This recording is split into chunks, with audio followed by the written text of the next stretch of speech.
कुछ अनसुनी कुछ अनकही कहानियाँ। हर कहानी कुछ कहती है। आइए सुनते हैं आज की कहानी क्या कहती है। कृष्ण भगवान का एक बहुत बड़ा भक्त हुआ, लेकिन वो बेहद गरीब था। एक दिन उसने अपने शहर के सबसे बड़े गोविंद गोधाम की महिमा सुनी और उसका वहां जाने को मन उत्सुक हो गया। कुछ दिन बाद जन्माष्टमी आने वाली थी। उसने सोचा, मैं प्रभु के साथ जन्माष्टमी गोविंद गोधाम में मनाऊंगा। गोविंद गोधाम उसके घर से बहुत दूर था। जन्माष्टमी वाले दिन वो सुबह ही घर से चल पड़ा। उसके मन में कृष्ण भगवान को देखने का उत्साह और मन में भगवान के भजन गाता जा रहा था। रास्ते में जगह जगह लंगर और पानी की सेवा हो रही थी। वो ये देखकर बहुत आनंदित हुआ कि वाह प्रभु, आपकी लीला। मैंने तो सिर्फ सुना ही था कि आप गरीबों पर बड़ी दया करते हो। आज अपनी आंखों से देख भी लिया। सब गरीब और भिखारी और आम लोग एक ही जगह से लंगर प्रसाद पाकर कितने खुश हैं। भक्त ऑटो में बैठा ही देख रहा था। उसने सबके देने पर भी कुछ नहीं लिया और सोचा पहले प्रभु के दर्शन करूंगा, फिर कुछ खाऊंगा, क्योंकि आज तो वहां गरीबों के लिए बहुत प्रसाद का इंतजाम किया गया होगा। रास्ते में उसने भगवान के लिए थोड़े से अमरूद का प्रसाद लिया और बड़े आनंद में भगवान के दर्शन के लिए चल पड़ा। भक्त इतनी कड़ी धूप में भगवान के घर पहुंच गया और मंदिर की इतनी प्यारी सजावट देखकर भाव विभोर हो गया। भक्त ने फिर मंदिर के अंदर जाने का किसी से रास्ता पूछा। किसी ने उसे रास्ता बता दिया और कहा, ये जो लाइन लगी हुई है, आप भी उस लाइन में लग जाओ। वो भक्त भी लाइन में लग गया। वहां बहुत ही भीड़ थी, पर एक और लाइन उसके साथ ही थी, पर वो एकदम खाली थी। भक्त को बड़ी हैरानी हुई कि यहां इतनी भीड़ और यहां तो बारी ही नहीं आ रही, और वो लाइन से लोग जल्दी जल्दी दर्शन करने जा रहे हैं। उस भक्त से रहा ना गया।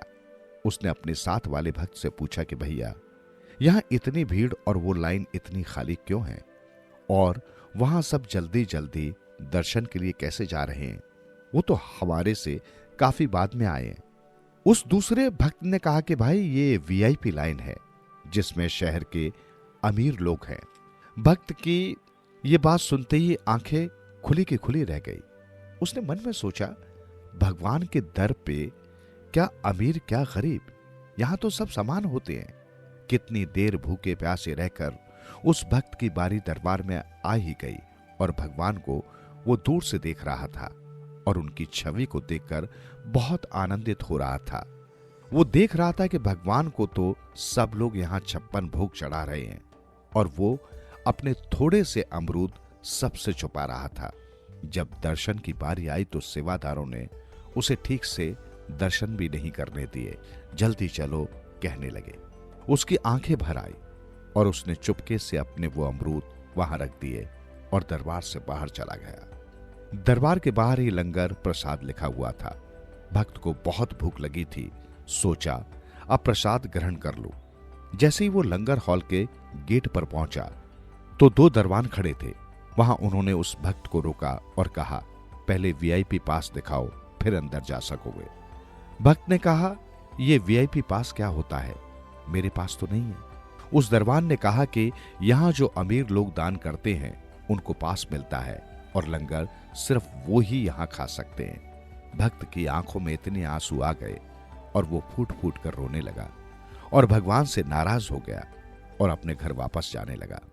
रास्ते में वो भगवान से मन में बातें करता रहा और उसने कहा, प्रभु, आप भी अमीरों की तरफ हो गए, आप भी बदल गए। प्रभु, मुझे आपसे तो ये आशा न थी। और सोचते सोचते सारे रास्ते रोता रहा। भक्त घर पर पहुंचकर रोता रोता सो गया।